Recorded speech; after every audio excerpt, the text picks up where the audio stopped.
동물은 죽어 가죽을 남기고 사람은 죽어 이름을 남긴다란 말이 있다. 예술가들은 어떨까?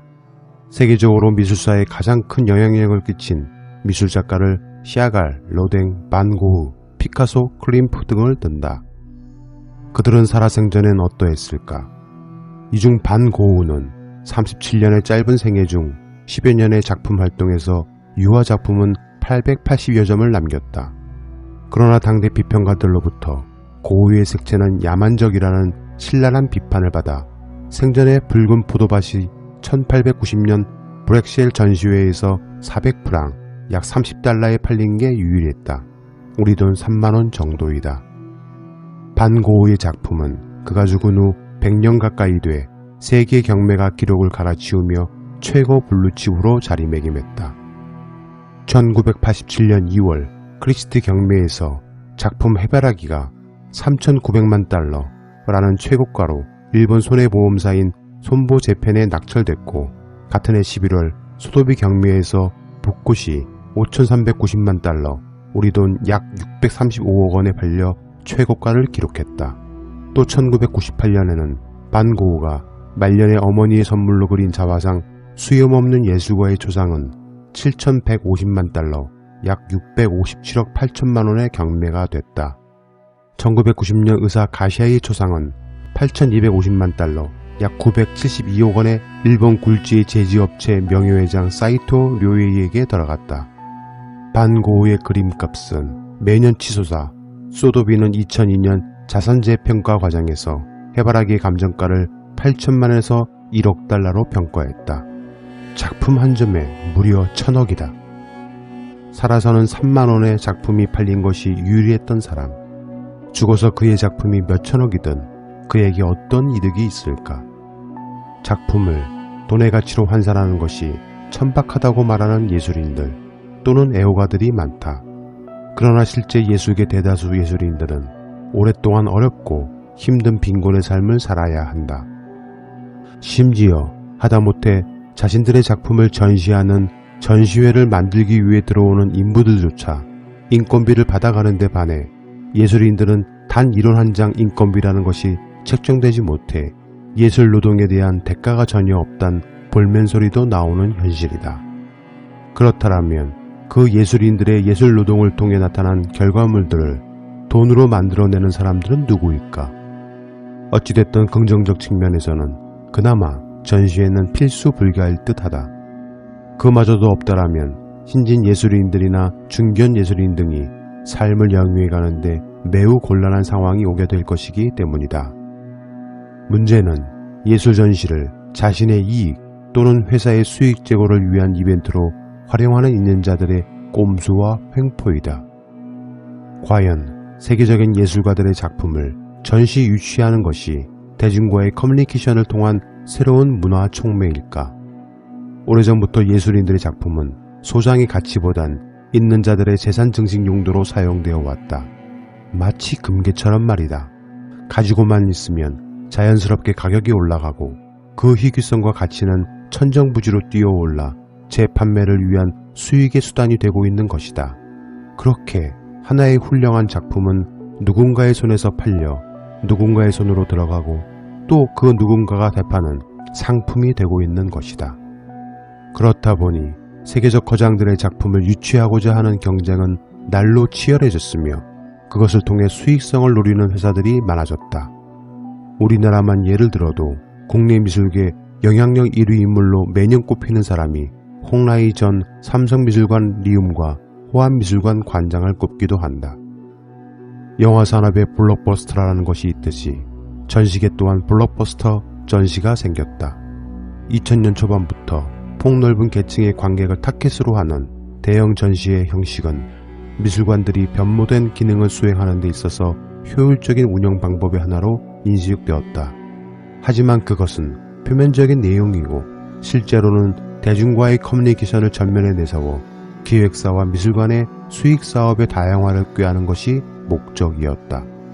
즉, 대형 전시는 곧바로 돈인 것이다. 블록버스터 전시의 목적은 돈이며 교육과 오락은 핑계이며 포장이다. 그리고 막대한 홍보 효과, 매체의 과대 선동과 소비주의를 낳는다는 평가도 있다. 이런 블록버스터급 전시를 만드는 사람들은 어떤 사람들일까? 일단 막대한 자금 동원력이 있어야 한다. 그리고 예술계에서 많은 신망과 영향력을 가지고 있어야 한다. 즉 누구나 알만한 사람이어야 예술작품은 곧 신용으로 귀결되는 예술 전시계의 대형 전시를 만들어낼 수 있다. 그 사람이 누구든 예술작품에 대한 남다른 시각과 철학, 그리고 해박한 지식을 가지고 있어야 한다. 그만큼 예술 분야에 많은 공부를 해야 작품을 고르고 유치할 수 있기 때문이다. 하나의 예를 들어보자. 2004년 서울 시립미술관에서 열렸던 샤갈전 아트샵 같은 경우는 서울 50만, 부산 16만 명을 합해 총 66만 명의 관람객이 동원되어 입장 수익만 35억을 벌어들였다. 당시 작품 대연료, 운송비, 보험료 등 유치 비용에 20억 이상이 소요되었지만 미술관에게 명예와 이익을 가져다 주게 되자 이 같은 블록버스터 형식의 전시가 붐을 이루게 되는 단초가 되기도 했다.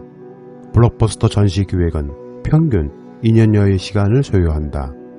최소 1년간의 기획, 정보 수집 등의 사전 준비와 1년간 전시 실행, 기획 후 작품을 찾아 빌려오고 작품을 설치하며 홍보, 교육 등의 순서를 거친다. 전체 운행을 위한 예산은 총 예산의 최소 35%를 협찬금으로 충당해야 하는데 최고 70일 이상의 전시, 그리고 1만원 이상의 관람료를 책정하여야 한다. 자, 방금 말한 부분에서 가장 중요한 것이 협찬금이다. 작품의 가치가 높을수록 높아지는 것이 보험료이다. 작품에 대한 손실, 망실 등의 막대한 책임을 보험료로 책정한다. 그 비용은 가히 천문학적이다. 그런 비용을 협찬금으로 사용하는데 어떤 개인이나 기업이 이러한 대형 전시를 이끌 사람이나 회사에 대한 신뢰 및 믿음이 없다라면 막대한 비용을 서스럼 없이 협찬할 수 있을까? 즉 대형 전시계에 오랜 신망을 쌓아왔거나 또는 홍라희 씨처럼 대기업 회장 사모님쯤 돼야 가능할 수 있다는 것이다. 여하간 블록버스터 전시는 대중을 위한 문화 확산이란 허울 좋은 이면 뒤에 유치사의 기업과 언론의 투자가 집중되고 있다. 철저한 자본주의 논리에 의해 기획되고 운영된다. 블록버스터 전시는 웅장, 인기 있는 돈벌이가 되는 것으로 그것을 유치하는 개인이나 회사의 직간접적인 수익, 인식, 명성 등의 중요 자원으로 활용된다. 미술 전시계와 예술계에 낯설고 생소한 이름이 등장한다. 김건희. 코바나 컨텐츠라는 문화 콘텐츠를 제작 투자하는 업체가 생겼다. 관련 업계 사람들은 의아해했다. 전시계에서 듣도 보도 못한 사람이었으며 하다못해 유명 미술대학 출신들조차 그녀를 몰랐다. 어느 대학 출신인지 어디서 공부를 했는지 아무도 아는 이가 없었다. 그런 그녀가 갑자기 대형 전시를 이끈다. 오랜 중소 전시를 통해 노하우, 즉 경험을 축적한 후 내실을 다지고 대형 전시를 기획하는 일반 기획사들의 입장에서는 납득할 수 없는 일이 벌어진다. 2007년 코바나 컨텐츠 대표에 오른 지 1년 만에 2008년 까르띠에 소상품전이란 대형 전시를 이끈다. 당시 김건희 씨는 2007년 전후 대한민국 검사들 중 가장 꿀보직이란 서울중앙지검 부장검사를 거쳐 서울고검 검사와 동거한다란 소문이 자자했다. 검찰총장으로 이르는 지름길을 걷고 있다고 소문이 났던 검사였다. 바로 양재택 검사이다.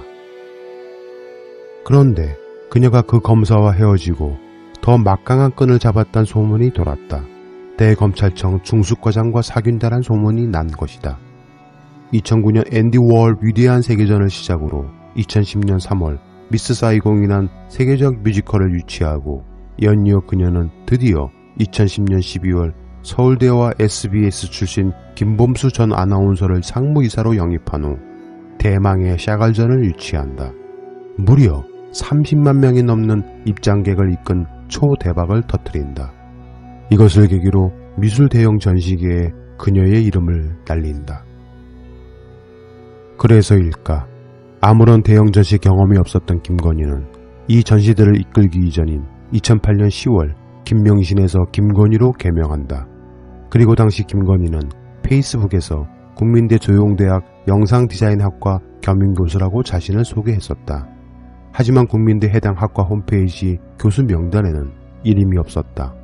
어느 한 매체와의 인터뷰에서 대학에서 서양화를 전공했고 서울대 경영대학원에서 석사 학위를 받았다고 밝혔었다. 김 씨의 페이스북 프로필에도 서울대에서 공부했다고 공개했었다. 하지만 지금은 이 공개조차 사라졌다. 왜일까?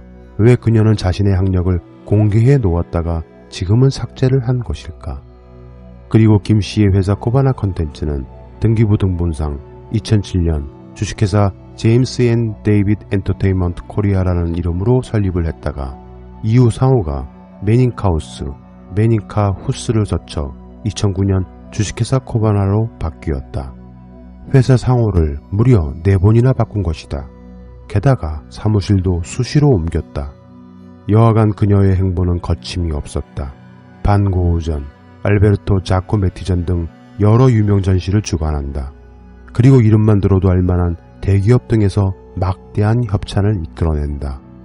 전시회 협찬기업 하나 따기도 힘든 업계 실정에서 협찬기업이 이름만 들어도 알 수 있는 LG전자, GS칼텍스, 우리은행같이 무려 12곳에서 16곳이 넘는 하늘의 별 따기보다 어렵다는 협찬을 끌어온 전시회들이다.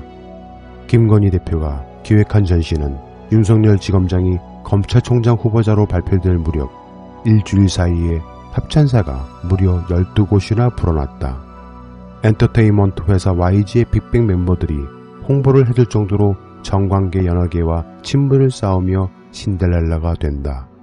빅뱅 멤버 탑은 군 입대 전 김건희가 주최한 르꼬로 비에지의 전시회에 오디오 가이드로 참여했다. 김건희는 한 매체와 인터뷰에서 10원도 안 받고 무료로 참여해줬다고 했다. 대한민국에서 어떤 기획사가 YG 멤버들을 10원도 안 주고 참여시킬 수 있을까? 당시 협찬 기업들 중 일부는 검찰 때문에 몸이 달아 있는 곳들이 대부분이었다. 여러 사건으로 검찰의 힘이 필요했던 곳들이었다. 그중 도이치모터스는 김건희가 주최한 전시회 12개 중 무려 10개의 후원 및 협찬을 했다. 김씨가 주최한 거의 모든 공연과 전시 대부분에 도이치모터스는 후원이나 협찬을 한 것이다. 도이치모터스 권오수 회장은 김건희와 도대체 어떤 관계이기에 10년에 걸친 지속적인 금전거래 관계를 통해 이득을 주고 전시회에도 금전적인 지원을 아끼지 않았을까? 그것은 단순히 호의에 따른 것이었을까?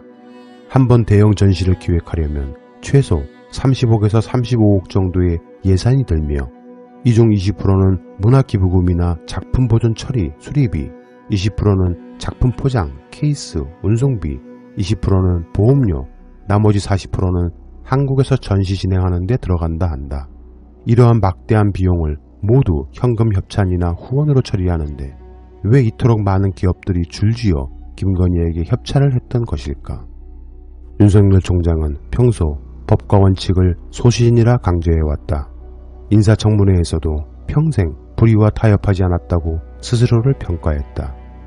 경찰은 도이치모터스 주가 조작 의혹과 김건희 씨의 관여 의혹을 내사했지만 결국 정식 수사로 전환되지 못했고 의혹은 덮여버리고 말았다. 도이치모터스 권오수 회장과 김건희 씨의 10년에 걸친 수상한 거래 관계로 미루어 볼 때 그 의혹은 개연성이 적지 않아 보인다. 평생 불의와 타협하지 않았다는 그의 소신이 자신의 아내와 관련된 문제에는 왜 침묵하고 있는 것일까? 경찰이 내사한 주가 조작 의혹이 사실이라면 공소시효는 1, 2년가량 남아있다. 끝으로 대형 전시를 이끄는 수장은 앞서 말한 대로 해당 전시에 대한 해박한 지식을 가지고 있어야 한다. 그의 말은 관람객과 언론에 곧 해당 전시의 중요성과 위대한 거장의 작품에 대한 정보 전달이 되기 때문이다. 2017년 김건희는 예술의 전당 한가람 디자인 미술관에서 현대 건축의 아버지라 불리는 르꼬르뷰지의 전시를 유치했었다. 이 자리에서 그녀가 관람객을 대상으로 작가에 대해 설명한다. 그리고 큐레이터가 연이어 설명한다. 한번 비교해 보시길 바란다. 자코메티는 종합가지만 자기의 어떤 사회적인 이슈라든가 자기가 시대에 대한 메시지를 가장 잘 표현해내고 그 하나의 한 조각품을 응축해낸 작가라고 볼 수 있습니다. 그래서 그 가장 유명한 작품 워킹맨 그 작품 하나에 그 시대의 그 어려움과 우리 인간이란 과연 무엇인가라는 그냥 형이상적 질문을 그 한 작품 안에 그냥 응축해놨다는 걸로 알 수 있죠. 그래서 다만 자코메티 작품 보실 때 중요 작품 찾으실 때는 그냥 무조건 말년기 작품을 향해 가시면 됩니다. 조각에 생명을 담는 게 가능한가요? 본인도 알았습니다. 그건 하나님만 가능하다라는 걸 알고 난 실패를 위한 도전을 시작했다라는 걸 알고도 나는 실패, 또 실패를 거듭해도 다시 일어나서 나의 이상을 향해 진전해 나가고 있다라고 믿으며 본인의 인생을 다 투자했던 게 이 예술가의 영혼이자 삶이었습니다. 지금 이 순간 상처받은 이 시대의 눈앞에는 이 모델이 가지고 있는 고뇌, 고독, 슬픔, 그 영혼 자체를 담아내는 게 목적이었기 때문에 피부가 뽀얗냐, 근육이 아름답냐 이런 게 중요한 게 아니고요. 이 시선 속에 그 영혼이 담겨 있느냐 아니냐가 굉장히 중요했던 겁니다.